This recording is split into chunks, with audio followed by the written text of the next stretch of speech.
one of the bigger projects that we're doing in the shop, something that's going to be a personal project of mine again. This car is a 1963 Riviera. It's a concept that I came up with when I was at Columbus last year doing the autocross with the wagon. It's one of those things that a lot of people think that because we're a custom shop that we can't sort of dwell into the street machines, and I wanted to prove that yeah, we can go deep into the 60s and build a street machine that can not only compete but that has our JF Customs touch, that custom body, so it's a unique piece. It's not a 69 Camaro, it's not a modified 69 Camaro, it's not an early Mustang, it's its own car. We used a very unique car.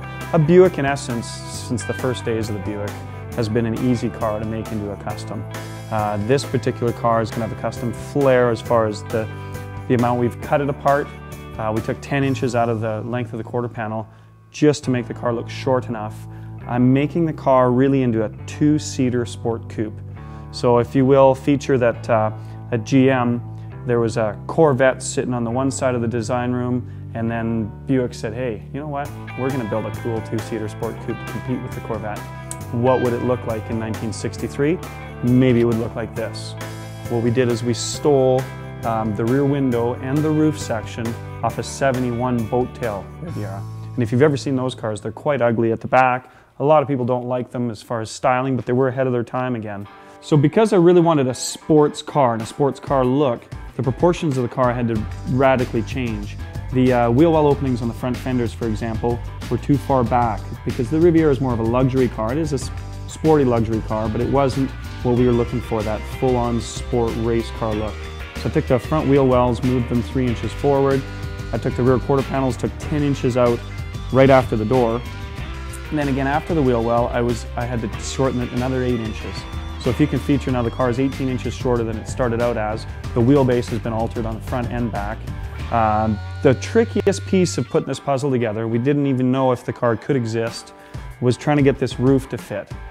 The idea was good, and on tape measure, it seemed to measure out like we could do something with it, right? What happened is that once we got the roof cut off the 71, the car is so much wider, and by so much wider, I mean like 6 inches on both sides. The car's a full foot wider. So when we laid the roof down, it's almost like the car had wings sticking out the side.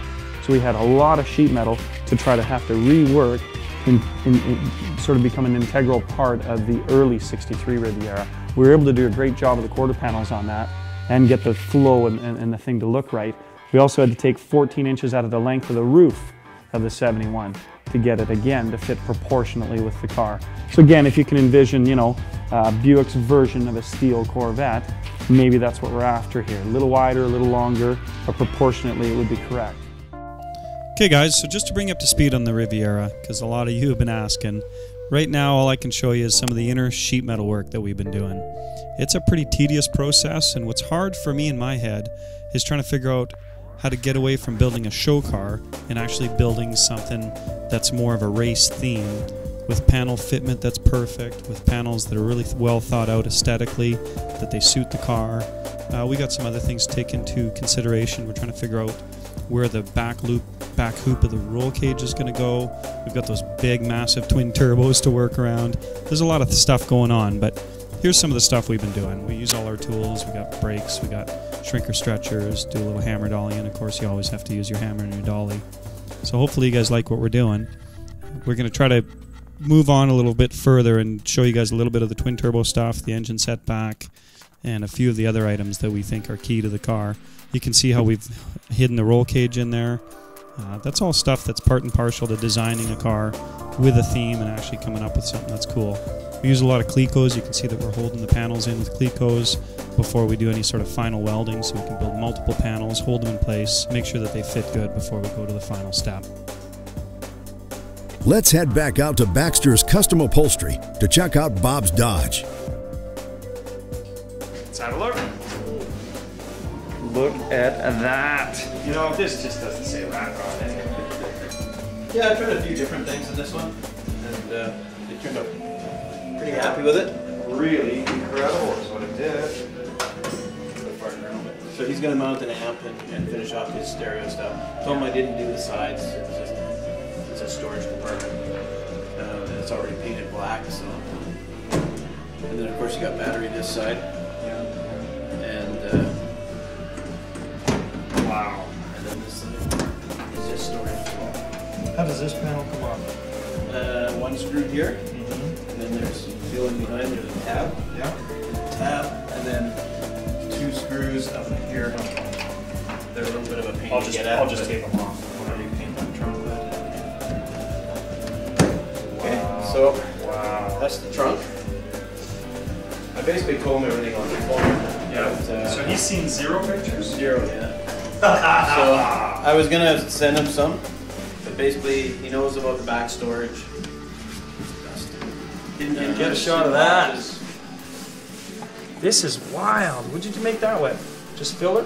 MDF and sanded it down, bonded it up, and and then I did the same rib on the doors and in the headliner. So I didn't dream this thing. I made the solid back on this with inserts. Yeah. So a little bit different again. Just a different style of this afternoon.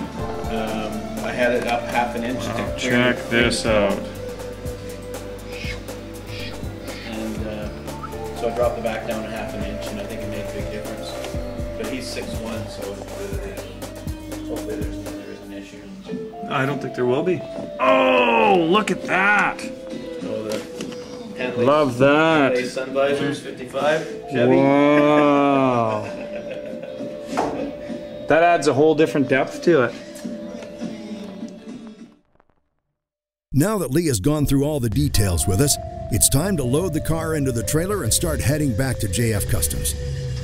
As with the trip up earlier in the day, the trip home seems to have its own set of challenges.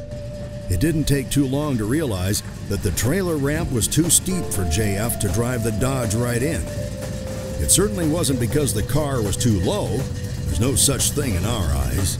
This isn't a new challenge. It seems to be something we've faced before with our show cars. So with the aid of a couple of 2x6 planks, we carried on. Several adjustments later, under the watchful eyes of Alex and Lee, the car is finally loaded and ready for the trip south. Soon the Dodge will have its own wheels and tires in place, making its stance a little more balanced.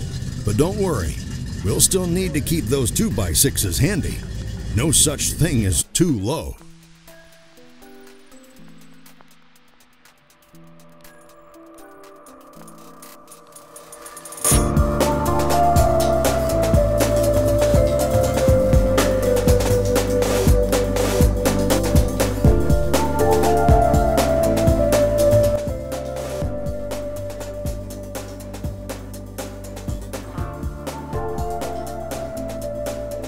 Well, that's it for this week. A lot has happened in a short time, so let's have a quick recap.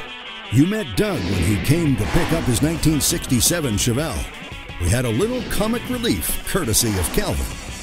Jim dropped in with his satellite. As promised, JF brought us up to speed on the Riviera project. We took you to see Lee at his shop where he revealed the amazing job he did on Bob's 51 Dodge. Next episode, we'll introduce you to Gord and his 67 Shelby Mustang project. We'll also join JF and Kristen at the Cactus Jalape's 5th Desert Beach Cruise right here in Osuyus, BC. You'll see some nice cars, you'll see some fast cars, and you'll come along for a ride you won't soon forget.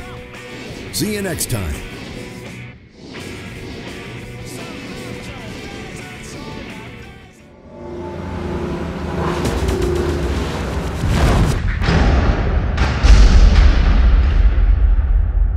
See you guys next week.